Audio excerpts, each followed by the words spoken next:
தப்பு நடந்திருந்தா உண்மையாவே அவங்க ஆக்ஷன் எடுக்கிறாங்க. அதுக்கு மேக்சிமம் அவங்க ட்ரை பண்றாங்க. இது நடக்குதுன்றது உண்மை. மற்ற கட்சியில இதெல்லாம் நம்ம எதிர்பார்க்க முடியாது. இல்ல இந்த மாதிரி பொய்யான தகவல்கள் வந்து பரப்பிட்டு இருக்காங்க. ஒரு ஃபால்ஸ் அலிகேஷன் ஒண்ணு வைக்கிறது. இப்போ நம்ம ஏரிதாஸ் என்ன போட்டிருக்காரு, அது நம்ம வேலை தானே. என்னது ஃபால்ஸ் அலிகேஷன் வைக்கிறது? ஃபால்ஸ் அலிகேஷன் வைக்கிறதா? ஏங்க இவங்கள அடிக்கிறது உங்களுக்கு ஒண்ணு பெரிய வேலையா இருக்குங்க. நல்ல விஷயம் நிறைய அப்படி நம்ம செய்யணும். அப்படி கிடையாது.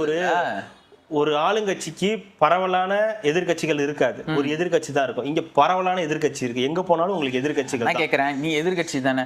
எதிர்கட்சியா இருந்தா என்ன பண்ணும்? மக்களுக்கு எது நல்லது வேணும், மக்களுக்கு எது தேவைன்றதை பார்த்து அதுக்கு நீ வந்து இல்லைங்க இங்க எல்லாம் இந்த பிரச்சனை இருக்குது, இதெல்லாம் இது பண்ணுங்கன்னு தானே நீ சொல்லணும். அதை விட்டு அவதூறு பரப்பிட்டே இருக்கிறதுனா உனக்கு என்ன வேலை? நீ எதுக்கு அப்புறம் மீடியால இருக்க? ஐயா, எனக்கு அதுதானே வேலை. எனக்கு கொடுக்கப்பட்ட அசைன்மெண்ட்டே அதானங்க. அவங்களை டார்ச்சர் பண்ணிக்கிட்டே இருக்கணும். அவங்க ஒரு ஏதாவது செய்ய போறாங்கன்னா அப்ப அதுக்கு முன்னாடி போய் இதை கொண்டு போய் வச்சாதான் அவங்க இதுக்கு பதில் சொல்லிட்டு இருப்பாங்க. அதை விட்டுட்டு இதுக்கு பதில் சொல்லிட்டு இருப்பாங்க.